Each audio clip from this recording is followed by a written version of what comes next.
Atos dos Apóstolos. Capítulo 56. Patmos. Mais de meio século havia passado desde a organização da Igreja cristã. Durante esse tempo a mensagem do Evangelho tinha sofrido constante oposição. Seus inimigos jamais afrouxaram os esforços, e afinal alcançaram êxito em arregimentar o poder do imperador romano contra os cristãos. Na terrível perseguição que se seguiu, o apóstolo João muito fez para confirmar e fortalecer a fé dos crentes. Ele deu um testemunho que seus adversários não puderam controverter, e que ajudou seus irmãos a enfrentar com lealdade e coragem as provas que lhes sobrevieram.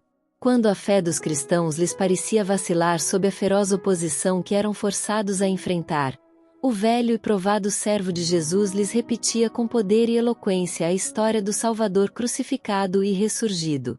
Mantinha firmemente a fé, e de seus lábios brotava sempre a mesma alegre mensagem. O que era desde o princípio, o que ouvimos, o que vimos com os nossos olhos, o que temos contemplado, e as nossas mãos tocaram da palavra da vida. O que vimos e ouvimos, isso vos anunciamos. 1 João 1, versos 1 a 3. João alcançou avançada idade. Testemunhou a destruição de Jerusalém e a ruína do majestoso templo. Último sobrevivente dos discípulos que haviam privado intimamente com o Salvador, sua mensagem teve grande influência em estabelecer o fato de que Jesus é o Messias, o Redentor do mundo. Ninguém poderia duvidar de sua sinceridade, e através de seus ensinos muitos foram levados a deixar a incredulidade. Os príncipes dos judeus encheram-se de ódio atroz contra João por sua inamovível fidelidade à causa de Cristo. Declararam que de nada valeriam seus esforços contra os cristãos enquanto o testemunho de João soasse aos ouvidos do povo. Para que os milagres e ensinos de Cristo fossem esquecidos, a voz da ousada testemunha teria de ser silenciada. João foi por conseguinte convocado a Roma para ser julgado por sua fé. Aqui perante as autoridades, as doutrinas do apóstolo foram deturpadas. Falsas testemunhas acusaram-no de ensinar sediciosas heresias. Por essas acusações esperavam seus inimigos levar em breve o discípulo à morte. João respondeu por si de maneira clara e convincente, e com tal simplicidade e candura que suas palavras tiveram efeito poderoso. Seus ouvintes ficaram atonitos com sua sabedoria e eloquência. Porém, quanto mais convincente seu testemunho, mais profundo era o ódio de seus opositores. O imperador Domiciano estava cheio de ira. Não podia contrafazer as razões do fiel advogado de Cristo, nem disputar o poder que lhe acompanhava a exposição da verdade. Determinou, contudo, fazer silenciar sua voz. João foi lançado dentro de um caldeirão de óleo fervente, mas o Senhor preservou a vida de seu fiel servo, da mesma maneira como preservara dos 3 hebreus na fornalha ardente. Ao serem pronunciadas as palavras, assim pereçam todos os que creem nesse enganador, Jesus Cristo de Nazaré, João declarou: meu mestre se submeteu pacientemente a tudo quanto Satanás e seus anjos puderam inventar para humilhá-lo e torturá-lo. Ele deu a vida para salvar o mundo. Considero uma honra o ser-me permitido sofrer por seu amor. Sou um homem pecador e fraco. Cristo era santo, inocente, incontaminado. Não pecou nem se achou engano em sua boca. Estas palavras exerceram sua influência, e João foi retirado do caldeirão pelos mesmos homens que ali o haviam lançado. De novo a mão da perseguição caiu pesadamente sobre o apóstolo. Por decreto do imperador foi João banido para a ilha de Patmos, condenado por causa da palavra de Deus, e pelo testemunho de Jesus Cristo. Apocalipse 1, verso 9. Aqui, pensavam seus inimigos, sua influência não mais seria sentida, e ele morreria, afinal, pelas privações e sofrimentos. Patmos, uma ilha árida e rochosa no mar Egeu, havia sido escolhida pelo governo romano para banimento de criminosos. Mas para o servo de Deus sua solitária habitação tornou-se a porta do céu.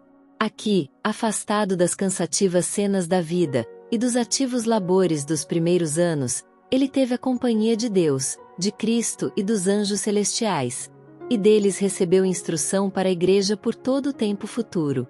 Os eventos que teriam lugar nas cenas finais da história deste mundo foram esboçados perante ele, e ali escreveu as visões recebidas de Deus.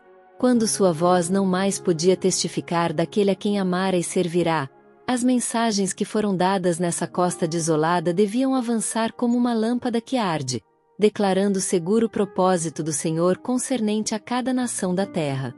Entre as rochas e recifes de Patmos, João manteve comunhão com seu Criador, recapitulou sua vida passada, e ao pensamento das bênçãos que havia recebido, a paz encheu-lhe o coração. Ele viverá a vida de um cristão, e pudera dizer com fé: sabemos que passamos da morte para a vida. 1 João 3, verso 14. Não assim o imperador que o banira. Este olharia para trás e encontraria apenas campos de batalha e carnificina, lares desolados, lágrimas de órfãos e viúvas, o fruto de seu ambicioso desejo de proeminência. Em seu isolado lar, João estava habilitado a estudar mais intimamente do que nunca as manifestações do poder divino como reveladas no livro da natureza e nas páginas da inspiração. Era para ele um deleite meditar sobre a obra da criação e adorar o divino arquiteto. Em anos anteriores seus olhos tinham se deleitado na contemplação dos morros cobertos de florestas, dos verdes vales e frutíferas planícies, e nas belezas da natureza sempre se deleitara em considerar a sabedoria e habilidade do Criador. Agora estava circundado por cenas que poderiam parecer a muitos melancólicas e desinteressantes, mas para João representavam outra coisa. Embora o cenário que o rodeava fosse desolado e árido, o céu azul que o cobria era tão luminoso e belo como o céu de sua amada Jerusalém. Nas rochas rudes e ermos, nos mistérios dos abismos, nas glórias do firmamento lia ele importantes lições. Tudo trazia mensagem do poder e glória de Deus. Em tudo ao seu redor via o apóstolo testemunhas do dilúvio que inundara a terra porque seus habitantes se aventuraram a transgredir a lei de Deus. As rochas que irromperam da terra e do grande abismo pelo irromper das águas, traziam-lhe vividamente ao espírito os terrores daquele terrível derramamento da ira de Deus. Na voz de muitas águas, abismo chamando abismo, o profeta ouvia a voz do Criador. O mar, açoitado pela fúria de impiedosos ventos, representava para ele a ira de um Deus ofendido. As poderosas ondas, em sua terrível comoção, mantidas em seus limites por mão invisível, falavam do controle de um poder infinito. E em contraste considerava a fraqueza e futilidade dos mortais que, embora vermes do pó, gloriam-se em sua suposta sabedoria e força, e colocam o coração contra o governador do universo, como se Deus fosse igual a eles. As rochas lhe lembravam Cristo, a rocha de sua fortaleza, em cujo abrigo podia ele refugiar-se sem temor. Do exilado apóstolo sobre o rochedo de Patmos subiam para Deus os mais ardentes anseios de alma, as mais ferventes orações. A história de João fornece uma vívida ilustração de como Deus pode usar obreiros idosos. Quando João foi exilado para a ilha de Patmos, havia muitos que o consideravam como tendo passado do tempo de serviço, um caniço velho e quebrado, pronto para cair a qualquer momento. Mas o Senhor achou próprio usá-lo ainda. Embora banido das cenas de seus primeiros labores, ele não cessou de dar testemunho da verdade. Mesmo em Patmos fez amigos e conversos. Sua mensagem era de alegria, proclamava um Salvador ressurreto, que no céu intercedia por seu povo até que pudesse retornar e tomá-lo para si mesmo. E foi depois de haver João encanecido na obra de seu Senhor que ele recebeu do céu mais comunicações que durante todos os anos anteriores de sua vida. A mais terna consideração deve ser dispensada a todos aqueles cujos interesses da vida estiveram ligados com a obra de Deus. Esses obreiros idosos têm permanecido fiéis em meio a tempestades e provas.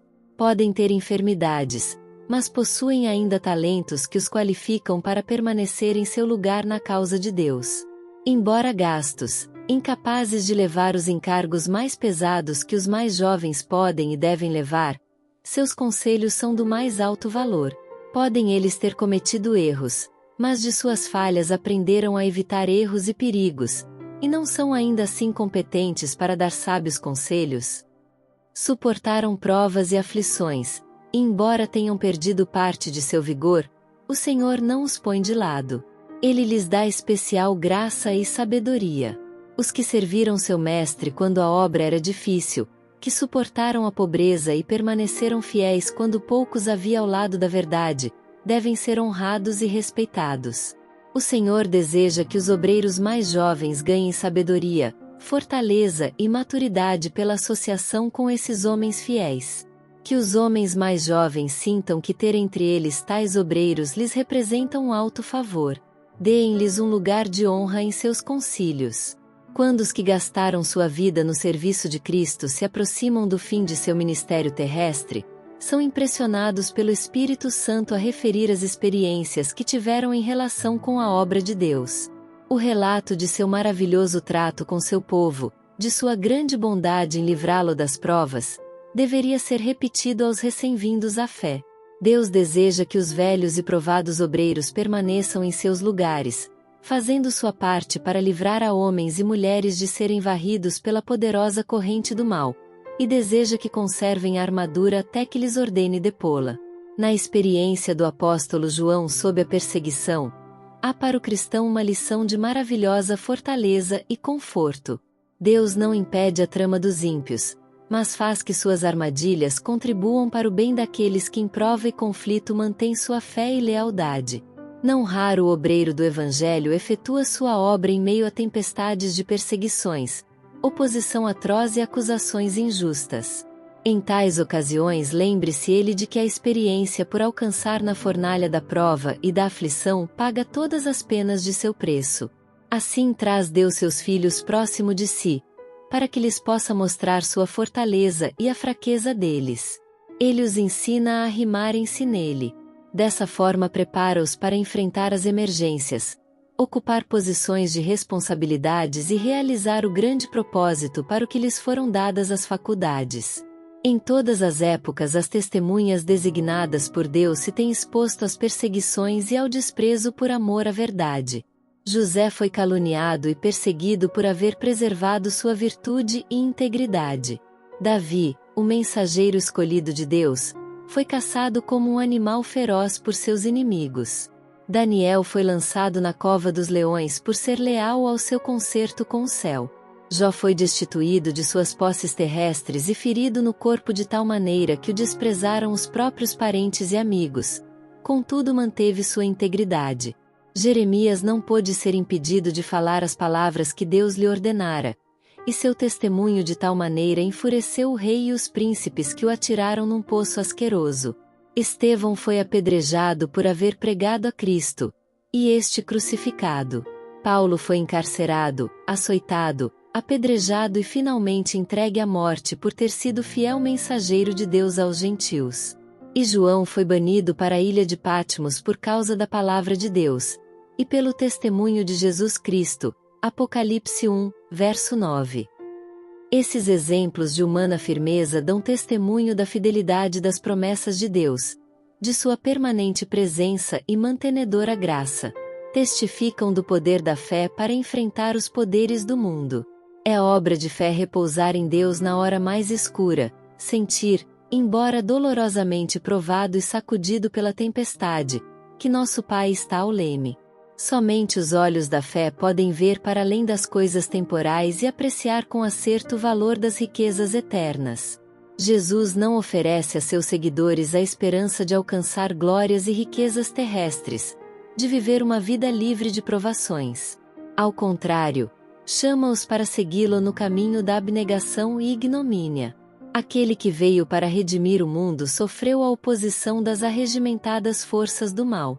Numa impiedosa confederação, homens e anjos maus se aliaram contra o príncipe da paz. Cada um de seus atos e palavras revelava divina compaixão, e sua inconformidade com o mundo provocou a mais acérrima hostilidade. Assim será com todos os que se dispuserem a viver piamente em Cristo Jesus. A perseguição e o descrédito esperam todos os que se imbuírem do Espírito de Cristo. O caráter da perseguição muda com o tempo, mas o princípio, o espírito que a anima, é o mesmo que tem dado a morte aos escolhidos do Senhor desde os dias de Abel. Em todos os séculos Satanás tem perseguido o povo de Deus. Tem-no torturado e lhe dado a morte. Porém tornaram-se eles conquistadores ao morrer. Deram testemunho do poder de alguém que é mais forte que Satanás. Podem os ímpios torturar e matar o corpo, mas não podem tocar na vida que está escondida com Cristo em Deus. Podem encerrar homens e mulheres nas prisões, mas não lhes podem encerrar o espírito.